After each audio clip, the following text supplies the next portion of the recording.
You know I didn't. You know I didn't. I actually didn't. But that was right on time though, wasn't it?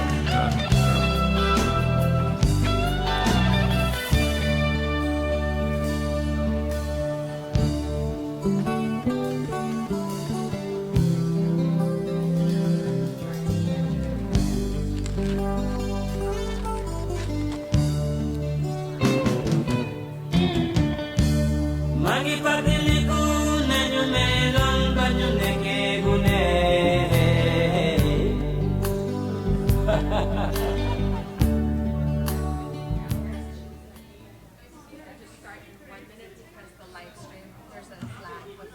Sure.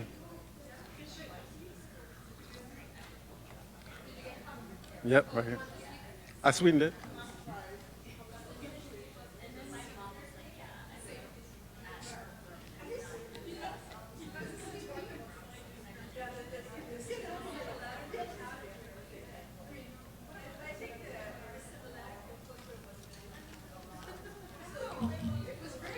Okay, I'll mention.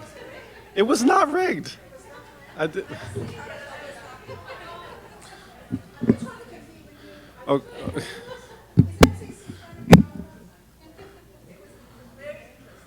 okay, Assalamu alaikum. I've been asked to wait a minute before we start just for the live stream, but either way, I'll take up the topic of conversation that has been discussed here during the break. No, I did not slip the khatib $50 for him to make his khutbah be about the 7 beloved traits of character. Nor did I suggest that during the Arabic version of the khutbah, he should use the hadith that said, "Indeed, I was sent for no other reason than to perfect good character." That is what you call providence. The fact of the matter is God's got a plan, and it always works out for the best. It's just sometimes it's more easily visible than at other times. So that was a nice little bit of tawfiq that we got this afternoon. I was also particularly pleased because he covered the same material but didn't overlap with anything that I was going to say. So, alhamdulillah, it worked out very well. Okay, so we'll get started by now delving into Quran. Again, when I taught this over 14 sessions, we were able to move kind of more systematically through the period of revelation. Here we're just going to be moving chronologically through some of the Qisas al-Anbiya, through some of the tales of the prophets, to try to delve deeper into the character traits that we're trying to study. And we're going to start with Surah Maryam because of the longer tales of the prophets. It's one of the very earliest ones to be revealed. So it comes very early on and provides a specific kind of set of instructions. And it starts with an opening image that really gets us to the heart of what Tawbah is, of that inaba and taslim. So we'll begin there and we'll work our way through Surah Maryam over the next little bit of time that we have. I'll say one other thing to kind of contextualize this before we begin. I mentioned that I have a personal preference for the tales of the prophets in the Quran because I'm a historian and I like stories. But I also mentioned that the benefit of stories is that they allow you to situate yourself inside a story so that you can imagine yourself in the position of the characters, so that you can then embody a role. You can situate yourself in a sacred narrative. And that is a profoundly important function. It is, in fact, the function that God himself uses to explain why he includes the Qisas al-Anbiya in the Quran. In Surah Hud, maybe around verse like 120, somewhere in that ballpark, God says to the Prophet sallallahu alaihi wasallam, "Indeed, all that I relate to you from the tales of the previous prophets, with it I fortify your heart." The function of the tales of the prophets, the function of hearing the stories of how resolute messengers of God faced up to extraordinary challenges, is that it provides the strength of heart that we're going to need to face up the challenges that we have to face in our own times. It's a means of strengthening us. And if you think for a second about the heart of the messenger of God, sallallahu alaihi wasallam, and how capacious it was, how expansive it was, but that heart still needed to be fortified with tales of the prophets. What about our weak hearts? Do we not also need to be paying attention to these stories in the Quran and taking fortification from them? Yes, we love the messenger of God, sallallahu alaihi wasallam, and we seek guidance in his example. But in whose example did he, sallallahu alaihi wasallam, seek guidance? The prophets that came in the book that was written on his heart. Aisha, may Allah be well pleased with her, she said, there's a hadith that comes from the very last few months of the Prophet's life, sallallahu alaihi wasallam. She said, the messenger of God's stomach was never full. I used to weep for him, for the condition in which I found him, and say to him, you are a messenger of God. Why not ask your Lord at least for enough of this world for you to feed yourself? And his response, sallallahu alaihi wasallam, was to say, Aisha, what do I have to do with this dunya of yours? My brothers amongst the resolute messengers were patient and steadfast in the face of worse than this. I would be ashamed to return to my Lord and join my brothers, having enjoyed a life of ease and comfort. The one that we identified in the first session as the best of creation, as the chosen one for the final message, as the being that God chose over everything else that he created and chose not to create, as the bearer of his final message, was humble enough that he sought his inspiration in the tales of the prophets that came before him. In the last months of his life, after Mecca had already fallen, after the people were coming to make their submissions to him, after he had been accepted not just as a messenger of God, but also as a temporal authority, he was still measuring himself against Moses. He was still measuring himself against Jesus. He was still trying to rise to the level of the brothers that had come before him. So should we also not meditate and focus on the examples of those prophets that came before? If we say that we love the messenger of God, sallallahu alaihi wasallam, then we should love what he loves. And he loved his brothers amongst the messengers. So we'll spend some time throughout the rest of the sessions. Every time we come back to the Quran as text, with the exception of Hadith and Rahman, it's going to be on some of those tales of the prophets. And we'll start now just by getting in the mood and setting ourselves up for a productive conversation by listening to a little bit of Surah Maryam.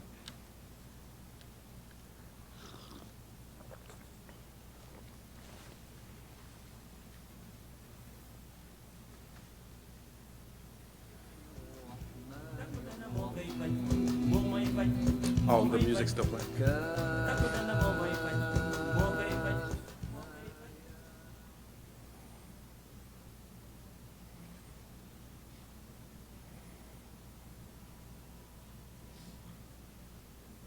While we're figuring out this technical part, take note of the YouTube channel, Furqan Education Foundation. It's a very simple way to make the Quran a part of your daily life when you are not a native Arabic speaker, because you have recitations of Quran with the Arabic text on screen accompanied by a sound English translation, so that you can come to associate the sound of the recitation of the Quran with the meaning of the words without having to pass through act of translation in each instance from the Arabic language. You hear the Quran being recited, so you hear the sound of the Arabic, and you see the meaning, so that the meaning becomes associated with the sound. And one of the reasons why I always like to use this exercise is that it's very easy to forget when we encounter the Quran primarily as a text nowadays, that none of the early Muslims encountered the Quran as primarily a text. They encountered the Quran as a sonic intervention into their lives. It was a word that came recited. It was a music, it was a sound. It's not poetry, but it sure is poetic. And so it was a sonic experience that moved people's hearts, and the sound helps things enter the hearts. We just have to cut the, I think the Spotify playlist is still playing, the break music.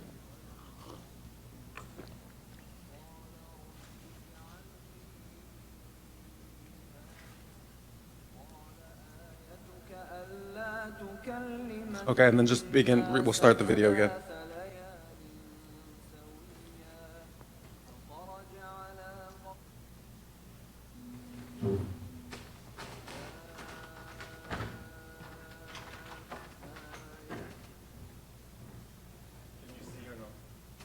بسم الله الرحمن الرحيم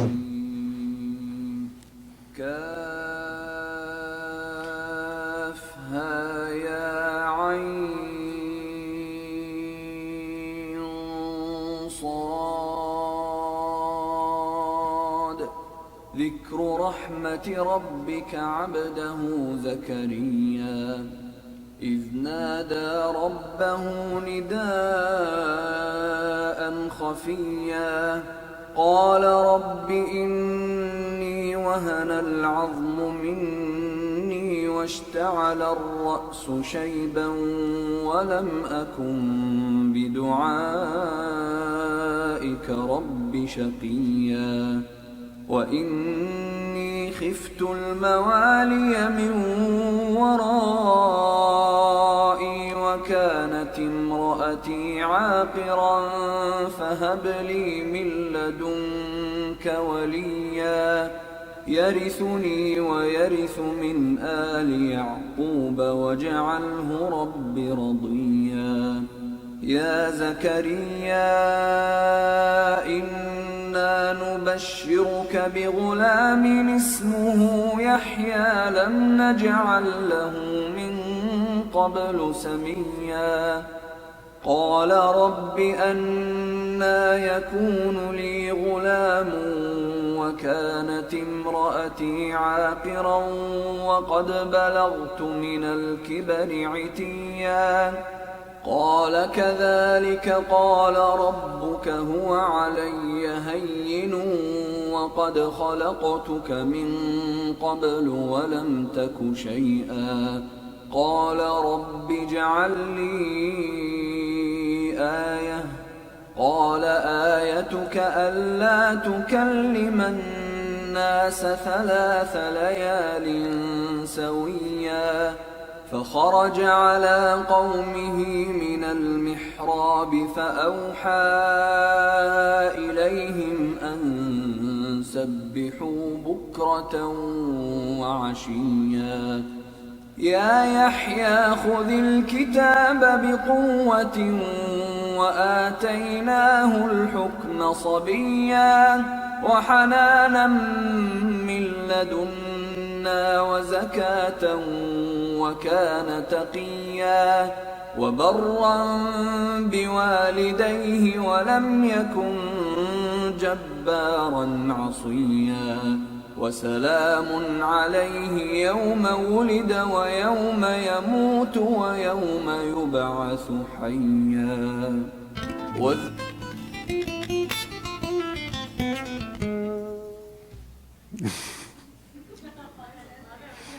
It's just the one riff, just the guitar riff.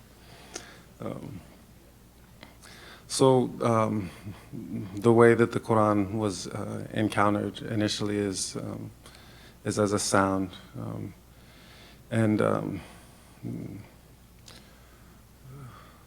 The surah begins with these letters. A number of surahs of the Quran begin with letters, Alif Lam Mim, Alif Lam Ra, Ha Mim. In his magisterial tafsir of the Quran, the great West African scholar Shaykh Ibrahim Niass transmits hadith where he explains that When the Quran came down, Jibril was often the first to give the tafsir of what it meant to the Prophet ﷺ. There were times when a verse came and the Prophet ﷺ didn't understand it, so he asked Jibril, and Jibril would say, let me ask one who knows, and he would go ask Allah for its interpretation and then return the interpretation to the Prophet ﷺ. Shaykh Ibrahim explains that when it comes to the secret letters at the beginning of the surahs of the Quran, it was the opposite. Jibril did not know their meaning, and the Prophet ﷺ knew them automatically. They were hidden and they were concealed. The first thing to note about those hidden letters is that a full half of the occurrences of the hidden letters that occur in the Quran are the combinations of Alif, Lam, Ra, Ha, Mim, and Nun. And what do you notice about those letters? Ar-Rahman. We talked about how the name Ar-Rahman is God's comprehensive name and that it can only be paired with another name of mercy because God is never the opposite of merciful. The name Ar-Rahman, as was mentioned in today's khutbah, was one of the things that the Arabs in the time of the Prophet ﷺ specifically resisted in the revelation that he brought because it was not Arabic to them. It didn't sound like a real word. It was a term that was not frequently used, and the noun Raham wasn't usually modified to perform that kind of intensive work to make the name Rahman. And it was part of the reason why Bismillah ar-Rahman ar-Rahim was meant to be crossed out of the Treaty of Hudaybiyah and replaced with in your name, O Allah. The Arabs didn't recognize this as a name of God in that way. That came with the Quran, and it came hidden in code at the beginning of a number of its verses as well. But Shaykh Ibrahim Yas points out that the first of the hidden letters to be revealed were these: Kaf, Ha, Ya, Ain, Sad. Okay. One of the traditional sciences that was always a foundational element of the Islamic religious sciences in the medieval period and is still so amongst classically trained scholars in West Africa is the science of numerology. Does anybody here know much about the science of Arabic letters? Sister Sarah? Oh.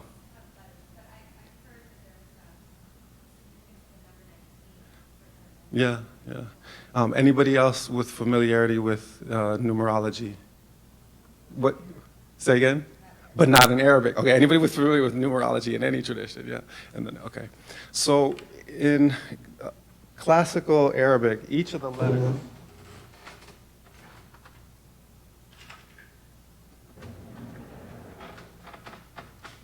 so the first thing to relearn when you relearn the alphabet in the traditional fashion is you guys learn an alphabet probably Alif, Bet, Tet, Bet, Jim, He, Ha, Dal, Dal, Dal, Dal, Sin, Shin, Sad.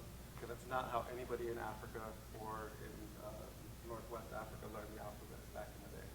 They always learned it Abajada, Hawaza, Hatta, Yakalamana, for this reason.